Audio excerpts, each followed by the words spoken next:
Hello everyone.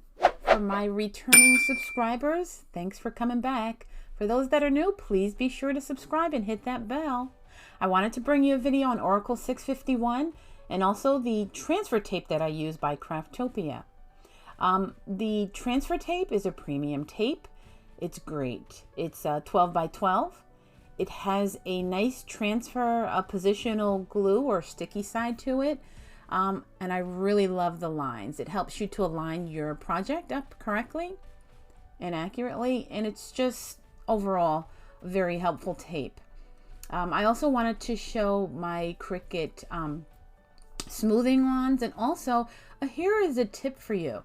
If you have used the release paper, you can use it again. Stick it back on that paper that came with it and insert it right into the tube where the vinyl came with, and guess what? You can refer back to it and use it over and over again, especially if you're using it for smaller projects. But on with the Oracal 651. I know the name is shortly changed, and I believe it's going to be called 143. But this is the matte white 12 by 12 vinyl sheets. It's permanent. I love how it has the best buy date, and it's great for many projects. This is a great vinyl to use for many different things. I've used it on several projects, and I also have the black copy as well. I've used it on paper, on tumblers, on glass.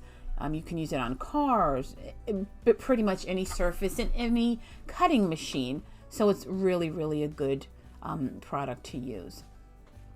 Now, just to show you how I've used it in a recent project, here's the 12 by 12, and when you have a large project, here's a tip. Print them all, line them up on that 12 by 12. You'll work with it differently. I'm going to show you that. But you can see what I'm about to do. I cut it up. Split it up. Don't use and become overwhelmed with the large 12 by 12. Split it into 3, into 2, whatever is going to be easier for you, how they're lined up. And that way you can work with it easier. And so when you have the 3 they're listed, you're able to weave with it. And here are my tools. I have the Cricut. This is what I call my tweezer hook tool. It has little hooks at the end and not just flat tweezers, so it helps you to lift a project that might be giving you a little hard time. So that's one thing there. And then these are the Cricut standard tweezers. It has a nice resiliency, so I do use these as well, along with my pokey tool. And that has a sharp end. It allows you to pick up the project and keep going. So these are what I use.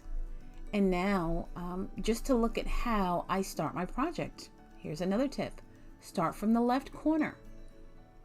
Start easy, pulling it and releasing it. The very first cuts of your vinyl sometimes act a little stubborn. It's okay. But so take your time. That's what's very key with this, especially if you have a large project. Now, here's the second tip. When you are releasing and folding that vinyl back, try to get almost as flat as you can. You can see there where it's been flat. When you pull it up from the top, you may have some of the vinyl letters or your image that sticks to the sticky side, and it makes it difficult to pull them up. But you'll see, as I feel like the paper is not as flat or the vinyl's not as flat, I'll go down and hold the pieces that might be lifting. But when you keep it as flat as you can and pull it back slowly, it releases it like butter. It's amazing. I really enjoy working with it. And I have less anxiety when I have a large project to do.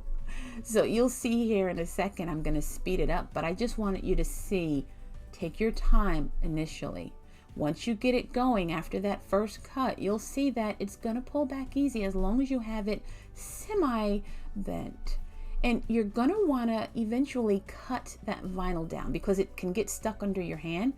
Trust me, I know. I've pulled and ruined several projects that way and had to start over.